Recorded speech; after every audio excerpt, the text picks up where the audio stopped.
Based order ہے اس کی دھجیاں اڑا دیتا ہے. آپ بتائیں پاکستان کیا بیان دے گا؟ ٹرمپ کو ناراض کرے گا؟ نہیں کر سکتا ابھی ناراض. لیکن کیا چین کو ناراض کرے گا بیان دے کے ٹرمپ کے حق میں؟ پاکستان خاموش رہے گا, اور خاموشی موت ہے ایسے وقت.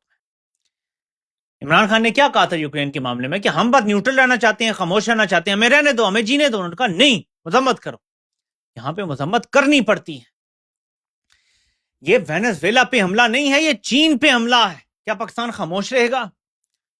میں آپ کو بتا رہا ہوں رہے گا. چین کا ساتھ نہیں دے گا پاکستان یہاں پہ, اور یہیں سے آپ کو پتا چلے گا کہ خطے میں پاکستان کی مشکلات بڑھنا شروع ہو رہی ہیں. افغانستان سے حالات خراب, چین کو پیچھے دھکیل دیا گیا, امریکہ کو ترجیح دی جا رہی ہے. ایران کے ساتھ اگر امریکہ کی کوئی جنگ یا شروع ہوتا ہے حملہ, پاکستان ایران کے ساتھ نہیں کھڑا ہوگا. آپ مجھے بتائیں ایسے میں کیا کیا ہینڈل کریں گے؟ یہ پھنس گئے ہیں. میں کیوں کہہ رہا ہوں پاکستان نہیں کھڑا ہوگا؟ موجودہ اگر سیٹ اپ چلتا رہا, یہ سیٹ اپ پاکستان کے لیے خطرہ بن چکا ہے. یہ پاکستان کے لیے آٹو امیون ڈیزیز بن چکا ہے. یہ مسئلہ ہے, اس لیے یہ باتیں ہو رہی ہیں. مذاکرات کر لو, نہیں کر لو, اچھا یوں کر لو, اچھا یہ ہو جائے گا. اچھا چلیں, سب کو اب پتا چل گیا ہے کہ عمران خان کی تو وہی ہے سب کچھ, تو اسی کی ضرورت تو پڑے گی, لیکن کسی کو ٹرسٹ نہیں ہے عمران خان پہ کہ وہ باہر آ کے معاف کرے گا سب کو یا سب کو لٹکا دے گا. لیکن ایک بڑا امپورٹنٹ پوائنٹ ہے, نجم سیٹھی کی بات آپ نے بھولنی نہیں ہے جو اس نے کی ہے. یہ لوگ بڑے کایا ہیں. اس نے کہا ہے کہ انسٹیٹیوشن کو کوئی نقصان نہیں ہوگا, یہ شخصیات کا نقصان ہے. یعنی عمران خان سے انسٹیٹیوشن کو کوئی خطرہ نہیں ہے. اس بیانیے کو نجم سیٹھی بھی مان گیا ہے, اور عاصم منیر کا بیانیہ یہ ہے کہ عمران خان فوج کے ادارے کے خلاف ہے, وہ فوج کے ادارے کو ختم کرنا چاہتا ہے. تو ایک طرف نجم سیٹھی کا بیانیہ ہے کہ عمران خان سے ادارے کو کوئی خطرہ نہیں ہے, ہاں ایک شخصیت کو خطرہ ہے جس کا ہم نام نہیں لے سکتے. That's the narrative. سمجھے بات کو, یہ بڑا پوائنٹ کا ہے, ورنہ ہمیں لوگوں کو کہاں سنتے ہیں اور کہاں آپ کو سناتے ہیں, آپ کا بھی دماغ خراب کرنے والی بات ہے. لیکن یہ بہت امپورٹنٹ ہے کہ یہ لوگ گھر کے بیدی ہیں. یہ وہ ہیں جو لنڈن میں نواز شریف کے ساتھ ایک کشتی میں بیٹھ کے ٹیمز کی سیر کرتے ہیں. یہ وہ لوگ ہیں جو جا کے پیغامات دیتے ہیں ادھر سے ادھر. یہ وہ لوگ ہیں. تو ان کی بات, جیسے وہ راوی ہے, اس کی اپنی کیا حیثیت ہے؟ کیا وہ صحافی ہے؟ نہیں. لیکن اس کو یار بتایا جاتا ہے لٹرلی بلا کے کہ ہاں بھائی ہم یہ کرنے والے ہیں, جا کے بتا دو سوشل میڈیا پہ. یا منا ہے ایم ایف, اس کو بھی بتایا جاتا ہے کہ بھائی اب ہم آگے یہ کرنے والے ہیں, بول دو آگے. وہ بول دیتا ہے. They are not journalist, but یہ پیغام رساں لوگ ہیں. تو ان کی بات اس لیے امپورٹنٹ ہوتی ہے. اب ایک تو یہ رائے ہے, ایک اور رائے ہے, نیو ورلڈ آرڈر آ رہا ہے. ایک تو میں نے آپ کو بتایا نا کہ چین کے گرد گھیرا تنگ ہو رہا ہے, ایران کا اگلا نمبر ہے. ایک اور ہے, کسی نے کہا, یہ تجزیہ دیا ہے, اور میں اس تجزیے پر بھی غور کر رہا ہوں کیونکہ اس میں بھی وزن ہے. ہر بات جس میں وزن ہوتا ہے ہمیں غور کرنا چاہیے. اللہ نے ہمیں سوچنے سمجھنے کی صلاحیت دی ہے, ڈور کنیکٹنگ کی صلاحیت دی ہے, کہ ایک نیا ورلڈ آرڈر آیا ہے جس میں تمام بڑی طاقتیں اس بات پہ اگری کر گئی ہیں کہ اپنے اپنے خطے کو ہم خود سنبھالیں گے, دوسرے کے چودھری نہیں بنیں گے. یعنی امریکہ وینزویلا اور آگے پیچھے کے سارے معاملات دیکھے گا, ٹھیک ہے. چین تائیوان لے جائے, امریکہ نہیں روکے گا اسے. اور یوکرین میں روس جتنا پھینٹا لگانا چاہتا ہے, جتنے علاقے پہ قبضہ کرنا چاہتا ہے, کر لے, امریکہ کو کوئی اعتراض نہیں ہوگا. ایک یہ بھی ہے, یہ کم ہے, کمزور دلیل ہے, زیادہ وہی ہے جو میں نے آپ کو پہلے بتایا, لیکن ایک دلیل یہ بھی, اور دلیل سب کی سننی چاہیے, ٹھیک ہے. اس کے بعد انسان ہے, ہم ڈور کنیکٹنگ کر کے فیصلہ کر سکتے ہیں کہ کون سی چیز ہمیں زیادہ حقیقت کے قریب تر نظر آتی ہے. 1 کہ چین کے گرد گھیرا تنگ ہو رہا ہے, اگلا نمبر ایران کا ہے, تیل کی سپلائی روکنی ہے چین کو, ایران کو کمزور کرنا ہے, عرب ممالک کے لیے بھی آگے حالات بہت برے آنے والے ہیں, یہ سب دیکھ سکتے ہیں. لیکن ایک یہ ہے کہ ہر کوئی اپنے اپنے خطے کو سنبھالے, کیونکہ اچانک آپ نے دیکھا کہ سعودی عرب بڑی طاقت میں آ گیا ہے, اس نے بحیرہ عرب میں اپنی نیوی تعینات کر دی ہے. تو کیا عرب ممالک کو کہا تم اپنا خطہ سنبھالو, امریکہ ادھر دیکھے گا اپنا, چین ادھر اپنا دیکھے گا, روس اپنا دیکھے گا, کیا یہ آنے والا ہے؟ تو یہ بھی ایک چیز ہے جس پر ہم نظر رکھیں گے, اور آنے والے دن کی ڈیولپمنٹ کے ساتھ ہم آپ کو آگاہ کرتے رہیں گے کہ ایکچولی کس طرف حالات جا رہے ہیں اور اینڈ کیا ہوتا نظر آ رہا ہے. اب کچھ لوگ جذباتی ہیں اور انہوں نے کچھ پوسٹیں بھی کر دی ہیں کہ دیکھو تمہیں نظر آتا ہے کہ وہاں پہ ایک ناجائز حکمران تھا, تو یہاں جو ناجائز حکمران ہے, ٹرمپ کو کہہ رہے ہیں لوگ, کوٹ کر کر کے نا ٹویٹیں کر رہے ہیں کہ تم نے جو ہے وہاں پہ تو یہ کر دیا, لیکن پاکستان میں ایک ناجائز رجیم ہے, تم اس کو سپورٹ کر رہے ہو پوری طرح سے. یہ بچگانہ باتیں ہمیں چھوڑنی پڑیں گی. عالمی طاقتوں کے صرف مفادات ہوتے ہیں. ہماری جو امید تھی وہ یہ تھی کہ ٹرمپ جب آئے گا تو رجیم کو سپورٹ نہیں کرے گا, ہم غلط ثابت ہوئے.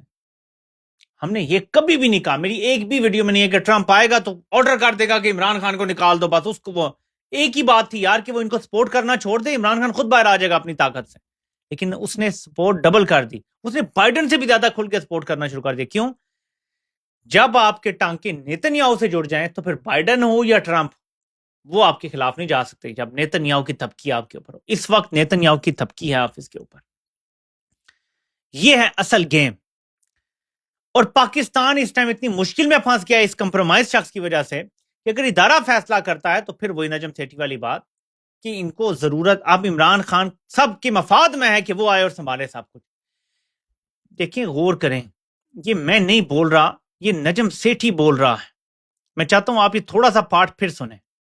آگے ہے اس وقت بیکاز آف پاپولزم اور خان صاحب کی پاپولزم, اور وہ جو دن رات سڑکوں کی بات کرتے ہیں تو اور پھر انٹرنیشنل ارینا میں بھی ان کی آواز سنی جا رہی ہے. یہ تو نہیں کہ ان کی آواز نہیں سنی جا رہی. تو اس لیے آئی تھنک یہ تو سب کے انٹرسٹ میں ہے کہ خان صاحب کی واپسی ہو کسی نہ کسی سٹیج پہ, ذمہ داری اٹھائیں کہ کس طریقے سے مل کے آگے کام کو چلانا ہے ایک چارٹر آف ڈیموکریسی. یہ سب کے مفاد میں ہے کہ عمران خان واپس آئیں, ذمہ داری اٹھائیں, چارٹر آف ڈیموکریسی کر لیں.